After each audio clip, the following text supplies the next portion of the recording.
The Italian Navy destroyer Caio Duilio managed to shoot down a drone in the Red Sea as an act of self-defense to protect trade routes that were vulnerable to attack by drones and missiles belonging to Yemen's Houthi militia.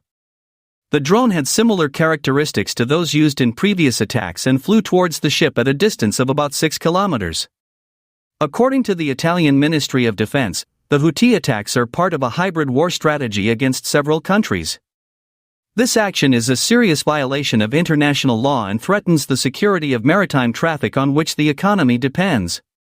Moreover, this kind of attack can harm some countries and benefit others. Previously, the Houthis had attacked ships in the Red Sea in solidarity with Israel, which was at war with the Hamas group in the Gaza Strip. In response, the European Union launched the Horrifying naval mission to maintain and protect shipping safety in the region. Italy, as part of the European Union, will supply the admiral leading the mission. The Italian destroyer Caio Duilio was equipped with three 76-60mm Super Rapido guns designed specifically for close air defense. Italian Defense Minister Guido Crosto considered the attack a serious violation of international law and was in the context of a hybrid war that harms some countries and benefits others.